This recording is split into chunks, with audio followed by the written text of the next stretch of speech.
구원을 향한 하나님의 일하심이라는 제목으로 말씀을 증거하려고 합니다. 오늘 본문은 모르드게와 하만의 뿌리 깊은 악연을 알아야 이해가 되고 또 에스더 전체에서 하나님의 구원의 일하심을 보는데 도움이 됩니다. 본문의 시작은 그 후에라고 시작되고 있습니다. 그 후에가 언제입니까? 에스더가 왕비로 간택된 후입니다. 그 후에 나오는 인물이 있습니다. 바로 하만입니다. 뜬금없이 하만이 등장하는데요. 그가 어떻게 높은 지위를 얻었는지에 대한 소개도 없이 바로 하만이 등장하고 있습니다. 하만은 아각 사람 함므다다의 아들이라고 했습니다. 아각 사람이라는 것은 왕족을 말합니다. 어느 나라의 왕족이었습니까? 아말렉 나라의 왕족이었습니다. 그런데 재산도 엄청 많습니다.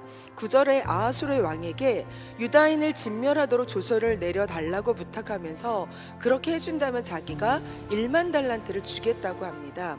1만 달란트는 당시 바사 국가의 1년 예산의 금액입니다. 그러니 하만이 얼마나 돈이 많은지도 알 수 있죠. 이런 하만에게 왕이 힘을 실어줬으니 하만에게 절을 하지 않는 것은 목숨을 내놓은 것이나 다름이 없었습니다. 그런데 그런 하만에게 절하지 않는 한 인물이 있었습니다. 바로 왕궁의 문지기였던 모르드게였습니다. 그가 절하지 않은 날이 하루만이 아니었습니다. 4절에 보니 다른 신하들이 날마다 권했다는 것입니다.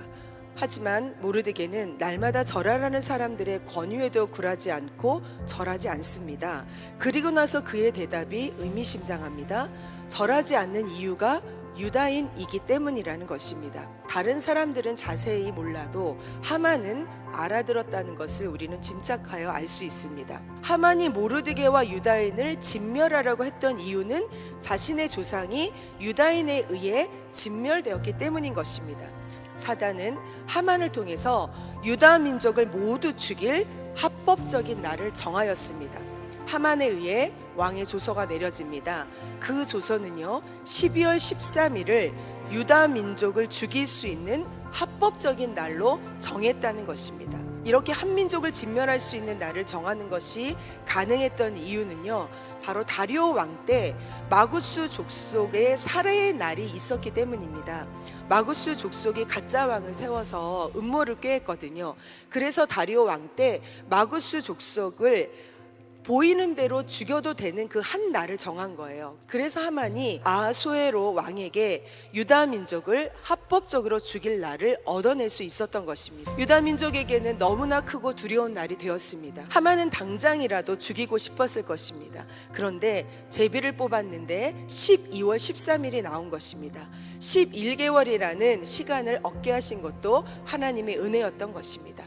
11개월 사이에 에스더와 모르드게를 통해서 하나님은 위대한 구원의 일을 이루시고 계십니다. 죽음의 날을 받고 두려움에 온 민족이 금식을 하며 기도합니다.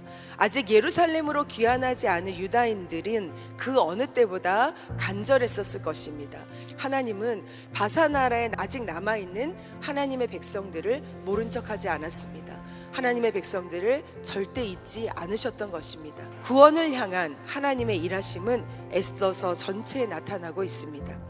우리들도 하나님께서 우리와 우리 가족들을 향한 하나님의 구원의 계획도 멈추지 않는다는 것을 우리는 기억해야 됩니다. 하나님의 구원의 계획은 우리가 보이지 않는 곳에서도 여전히 우리와 우리 가족과 사랑하는 지인들에게 하나님께서 그 구원의 계획을 일하고 계시고 그들을 반드시 구원하는 날이 속히 오게 될 줄로 믿습니다. 그러니 내 눈에 하나님의 일하심이 보이지 않는다고 의심하거나 두려워해서는 안 됩니다. 에스더에서는 하나님의 이름이 한 번도 쓰여지지 않았습니다. 기적도 기록된 것이 없습니다. 그럼에도 불구하고 에스더서가 정경으로 채택될 수 있었던 것은 에스더 전체에 흐르고 있는 하나님의 일하심을 볼 수 있기 때문입니다. 우리가 전도하는 것도 마찬가지입니다. 예수님의 이름을 전함으로 전도할 수 있지만 예수님의 이름을 전하지 않고도 전도할 수 있는 방법이 있습니다. 그것은 믿지 않는 자들이 우리들의 삶을 통해 하나님을 볼 수 있도록 그리스도인들이 사는 것입니다. 아무리 악한 상황이 온다 하여도 그 뒤에서 우리의 인생을 가장 완벽하고 완전하게 이끌어 가시는 하나님을 신뢰해야 될 줄로 믿습니다. 오늘도 우리의 인생을 보이지 않는 손으로 이끄시는 하나님을 신뢰하며 나아가는 우리의 금난의 성도님들이 되기를 간절히 바랍니다.